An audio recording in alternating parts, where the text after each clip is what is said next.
After a humbling exit from the National League Championship Series, a daunting but expected mission has arrived for Cubs president Theo Epstein and his staff. "We knew the 201,718 off-season would be one of our most challenging," Epstein said while answering questions for more than 1 hour, one day after the Cubs were knocked out of the playoffs in 5 games by the Dodgers. "We've known that for a long time. There are maybe more opportunities presented next off-season." Epstein relishes the challenge where expectations are greater than they were when he took over a wallowing franchise 6 years ago and transformed it to the point where there's a tint of disappointment after not winning a second consecutive World Series. In an effort to bolster the Cubs' chances in 2018, Epstein will address the Cubs' needs, primarily starting pitching, through all avenues that include trades and free agency, with the latter option more delicate.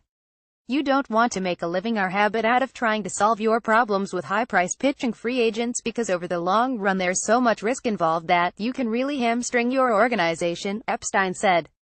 "But we have a lot of players who have reasonable salaries who contribute an awful lot who might put us in a position to consider it going forward and in the future. It's not our preferred method. We'd prefer to make a small deal and find Jake Arrieta, but you can't do that every year, either." Closer Wade Davis and Arrieta are the Cubs' 2 primary free agents. Epstein would like to resign, but he's mindful of the costs. Epstein said he hadn't spoken with starter John Lackey, 38, a free agent who seems destined toward retirement. And after building a perennial postseason contender once through veterans and then by prospects, Epstein acknowledged the reality of trading a major league player to address a need.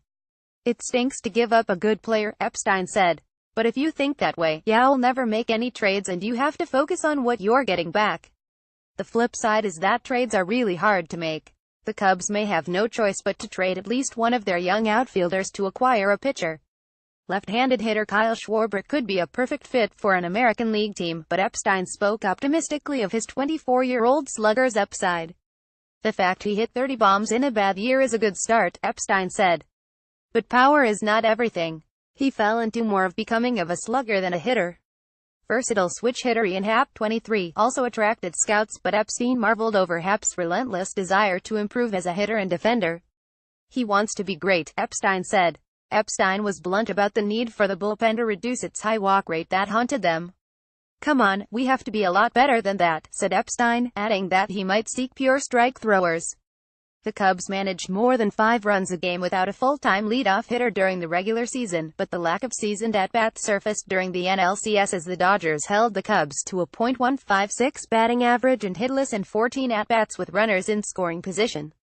More important than identifying one guy as leadoff hitter is the arc. The young hitters are going to lead us to a place where we have consistent, tough at-bats, team at-bats, grinding at-bats where we perform well with situational hitting, runners in scoring position, a dependable two-strike approach where we're no fun to pitch against, and elite pitchers feel the same way," Epstein said.